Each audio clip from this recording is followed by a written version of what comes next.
આજનો ઓડિયો પરમપિતા પરમાત્માને શરણે સમર્પિત કરું છું. આપ સૌની શુભેચ્છા અમારા પર બની રહે તેવી અભ્યર્થના સહ. જય શ્રીમદ નારાયણ. શ્રીમદ ભગવદ્ ગીતા પ્રકૃતિ પુરુષ અને ચેતના નામનો અધ્યાય 13 શ્લોક 29-32.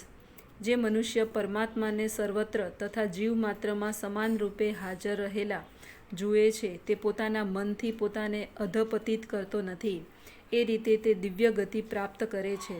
જીવાત્મા પોતાના ભૌતિક જીવનનો સ્વીકાર કરવાથી પોતાના આધ્યાત્મિક જીવનમાં તે જે રીતે રહેલો છે તેના કરતાં જુદી રીતે સ્થિત થયો હોય છે.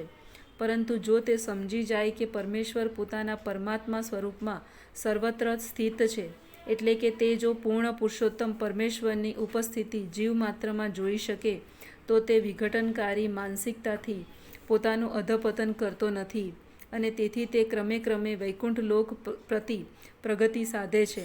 મન મોટે ભાગે ઇન્દ્રિય તૃપ્તિ કરનારી બાબતોમાં લપટાયેલું રહે છે, પરંતુ એ જ મન જ્યારે પરમાત્મા તરફ વળી જાય છે ત્યારે મનુષ્ય આધ્યાત્મિક જ્ઞાનમાં ઉન્નત થઈ શકે છે.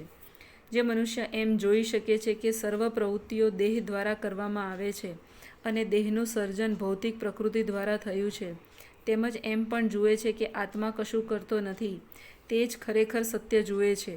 આ શરીર પરમાત્માના નિર્દેશ અનુસાર પ્રકૃતિ દ્વારા નિર્માણ થયેલું છે તથા મનુષ્યના શરીરના જેટલા કાર્યો થાય છે તે બધાનો કરતાં કંઈ તે નથી.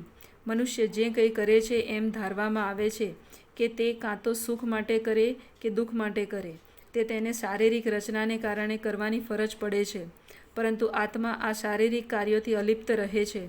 મનુષ્યને આ શરીર તેના પૂર્વાનુક્રમ અનુસાર આપવામાં આવે છે.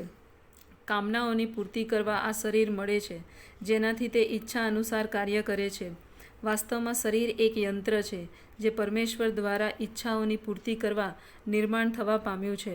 ઈચ્છાઓને કારણે જ મનુષ્ય મુશ્કેલ પરિસ્થિતિમાં મુકાઈને દુઃખ ભોગવે છે અથવા સુખ પામે છે. જ્યારે જીવાત્મા આ દિવ્ય દ્રષ્ટિ વિકાસ પામે છે ત્યારે તે શારીરિક કાર્યોથી અલિપ્ત થઈ જાય છે. જેને આવી દ્રષ્ટિ પ્રાપ્ત થાય છે તે જ વાસ્તવિક દ્રષ્ટા છે.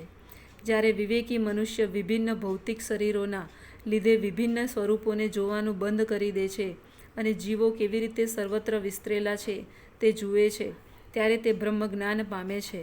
જ્યારે મનુષ્ય જોઈ શકે છે કે જીવોમાં વિભિન્ન શરીરો વ્યક્તિગત જીવની વિભિન્ન ઈચ્છાઓને કારણે ઉદ્ભવે છે અને તે ખરેખર આત્માની માલિકીના હોતા નથી, ત્યારે તે વાસ્તવમાં જુએ છે.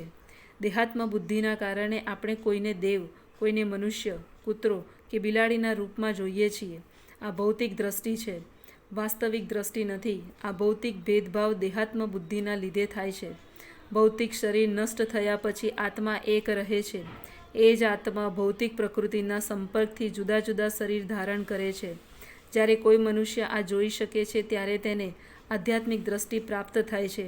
એ રીતે પશુ, માણસ, ઉચ્ચ, અધમ વગેરે ભેદભાવથી મુક્ત થયેલો મનુષ્ય પોતાની ચેતનામાં વિશુદ્ધ થાય છે અને પોતાની આધ્યાત્મિક ઓળખમાં રહી કૃષ્ણ ભાવના મૃતનો વિકાસ સાધી શકે છે.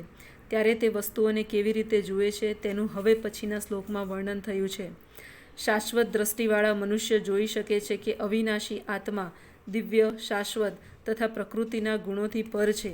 હે અર્જુન, ભૌતિક શરીર માટે સંપર્ક હોવા છતાં આત્મા કશું કરતો નથી કે તેનાથી લિપ્ત થતો નથી.